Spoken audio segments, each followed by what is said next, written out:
Guess what, everyone? I'm stressed out today. I'm real stressed out. I've been working so hard for months now, and I haven't really given myself a time to take a break. Okay, and I've got an awesome vacation next week. But right now, it's just like, all built up inside of me, and I just don't feel like doing anything. Okay? And I figured this would be a good opportunity to start discussing transmutation.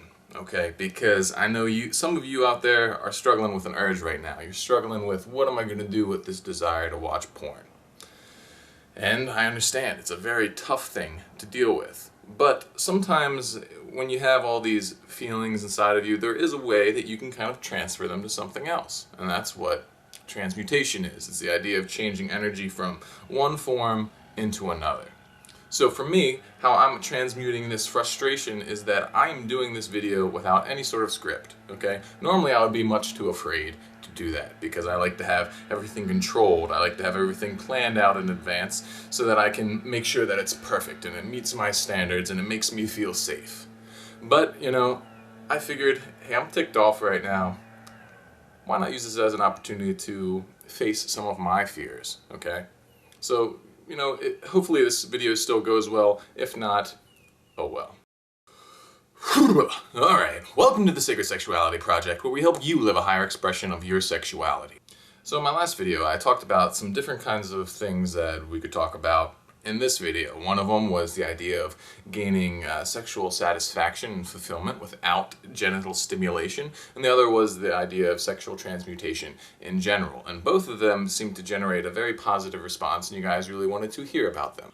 So what I'm going to be talking about in this video is that first idea, the idea of getting sexual satisfaction without genital stimulation. And the reason for this is because the topic of sexual transmutation is absolutely huge, okay? It's like chemistry. You know, it's like this thing that is, you know, a whole lot to it, very in-depth, has a lot of moving parts and things like that. And, you know, I need a little more time to work on that, to be honest with you. But it's something that I'm very passionate about, so I will be doing videos about that in the future. So in order to start looking at this idea of how to gain sexual satisfaction without, you know, touching yourself or having someone else touch you down there in any way, we need to first explore this idea of why we do anything, okay? Really, we do stuff, no matter what it is, like if we consciously are doing something, it's because we want the feeling that that action gives us. Now, this can manifest itself in many ways. In some ways, it's a very kind of positive thing. So we do something because it makes us happy, or we do this thing because it makes us feel calm, or we do this thing because it makes us feel safe. And we do it ultimately for some reason. Now, you know, sometimes it's to avoid a negative feeling. So if someone has a job that they hate and they keep going to it, then the reason they're doing it ultimately is because they're trying to avoid the feeling that they would have if they didn't go to their job, which I guess would be worse, right? But basically there's just a ton of different ways in which we trade our energy, our action, our time for a feeling. And one of these biggest feelings that we trade time and energy for is this feeling of stimulation. And by stimulation, what I mean is something that excites us, something that it interests us, something that gives us a charge, that fills us up. So at the root of this stimulation, probably the king of stimulation in our human anatomy would be, you know, sexually based. So orgasm, right? That's the most stimulating thing that we can experience. Now the thing about stimulation is that we adapt to whatever level of stimulation we are regularly experiencing, okay? So if we are regularly experiencing orgasm, then that's what we adapt to. When you throw porn into the mix, then we get this thing called escalation. I've talked about this before, but it's basically the idea that, you know, when you first start using porn, you can look at almost anything and it'll get you excited and, you know, get you off and you know, you'll feel good. But after using that for a while, you need to look for more intense images, you need to, you know, look at more. Basically the need for enhanced stimulation escalates. So if we look at these different levels of stimulation, if we're regularly operating up at this level of like intense orgasm to like, you know, crazy porn, then all these other lower levels of stimulation are not even going to register, to us, right? And these things are a real problem because these are not natural rewards. These are not natural situations in the sense that, like, we did not evolve or we were not created to, contend with these sorts of levels of stimulation.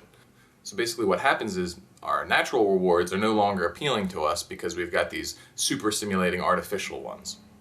So the goal here is to resensitize our brain so that these natural rewards that are down here, that are just, regular things, are exciting to us again.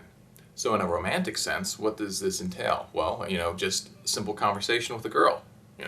If you're watching porn and masturbating all the time, like, that won't even register, But if you're not, then something like that could really mean a lot to you. You read accounts of people going through NoFap, and they're like, what the heck? The girls get prettier? No, they didn't get prettier. You're just, getting resensitized. And when you talk to a girl, then it's like exciting, right? I was actually speaking with Tobias. I forget his last name, but he has a video of his account of NoFap. He's been, off porn and masturbation for a very long time now. And what he said to me was that when he was just having conversation with women, having eye contact and, just general interaction, he was getting that same kind of dopamine rush that he used to get from watching porn. And that's what we want. Like, that's what our brains were designed for. Like, basic interaction was supposed to be a reward for us. It is supposed to be a reward for us. And the only way you're going to be able to get it is by bringing your sensitivity levels down. So I mentioned in my last video that me and my girlfriend, we're waiting till marriage to have sex, right? Well, if I kept masturbating, chances are, like, my interactions with her, they would be less than satisfactory because, I would be having this experience of orgasm up here, and then I would have interaction with her, down here somewhere. And it's no fault of hers, it's just that, neurochemically, a conversation cannot compare to an orgasm. It's just not on the same page. So by removing orgasm from my life, all of a sudden, like, my plane of reference is brought down a lot. And because of that, everything seems so much more tantalizing and exciting and fulfilling. So, just holding hands with her, snuggling with her on the couch, going for a walk with her, it's all super exciting to me. And it's enjoyable and fulfilling.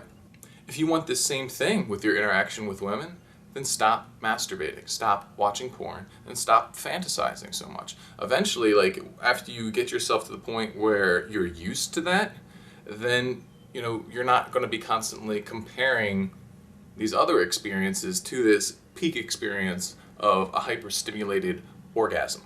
This same principle can be applied through other aspects of your life too. So, for example, video games. Video games are highly stimulating. When you first started video games, you probably could play, like, some stupid flash game on the internet for free for hours at a time.